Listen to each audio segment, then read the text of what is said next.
এখন Facebook, YouTube, Instagram খুললেই কলকাতার বুকে গজিয়ে ওঠা নতুন নতুন প্রচুর ক্যাফের খোঁজ পাওয়া যায়।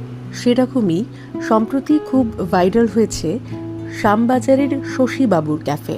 তো এই শ্যামবাজারের শশীবাবু সকালবেলা শশা খেত কিনা জানি না, তবে হাতিবাগান আর্টসালানের গলিতে সুন্দর একটা ক্যাফে খুলে লোকজনকে ভালো মন্দ খাওয়াচ্ছেন, তা বেশ দেখতে পাচ্ছি। তো সেদিন আমরাও ঘুরতে ঘুরতে পৌঁছে গেলাম। এটা আসলে একটা বাড়ির ভেতর। আমার সাধারণ চোখে দেখে যা মনে হয়েছে, বাড়ির গ্যারেজ এরিয়ায় ডেকোরেট করে এই ক্যাফেটা তৈরি করা হয়েছে। আর যেদিকেই তাকাবে প্রত্যেকটা দেওয়ালে এরকম শৈল্পিক কাজ, আর এই ওয়াল আর্টগুলো ক্যাফের সৌন্দর্য আরো অনেক গুণ বেশি বাড়িয়ে দিয়েছে। আর প্রত্যেকটা কাজের মধ্যে এত নস্টালজিয়া, সেন্টিমেন্ট, সেটা সবচেয়ে বেশি নজর কেড়েছে আমার। যাই হোক, তারপরে আমরা খাবার অর্ডার করলাম। আমরা অর্ডার করেছিলাম চিকেন ললিপপ আর কফি। খারাপ ছিল না, ঠিকঠাক।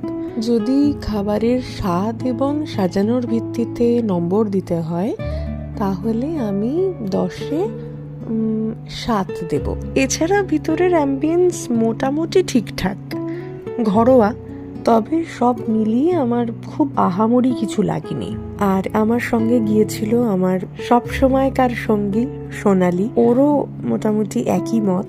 আমরা মূলত যেটা আলোচনা করছিলাম যে ফেসবুক, ইউটিউব, ইনস্টাগ্রামের 59 সেকেন্ডস শর্টস দেখে সবটা জাজ করা যায় না। সেটা যে কোনো ক্ষেত্রেই হতে পারে, শুধু এই ক্যাফে বা রেস্তোরাঁ বলে নয়। মানুষের জীবন যাপন, ডেলি লাইফ, কে কেমন, কোনো কিছুই ওই 59 সেকেন্ডসে কিন্তু উঠে আসতে পারে না। এক্ষেত্রেও ঠিক তাই হলো, আমরা সেটা হাতে নাতে প্রমাণ পেলাম। আমরা ভেবেছিলাম যে চিকেন ললিপপের সঙ্গে স্যান্ডউইচ বা ওই জাতীয় আরও অন্যান্য কিছু নেব, কিন্তু শেষ অবধি আর ওই দিকে পা বাড়াইনি।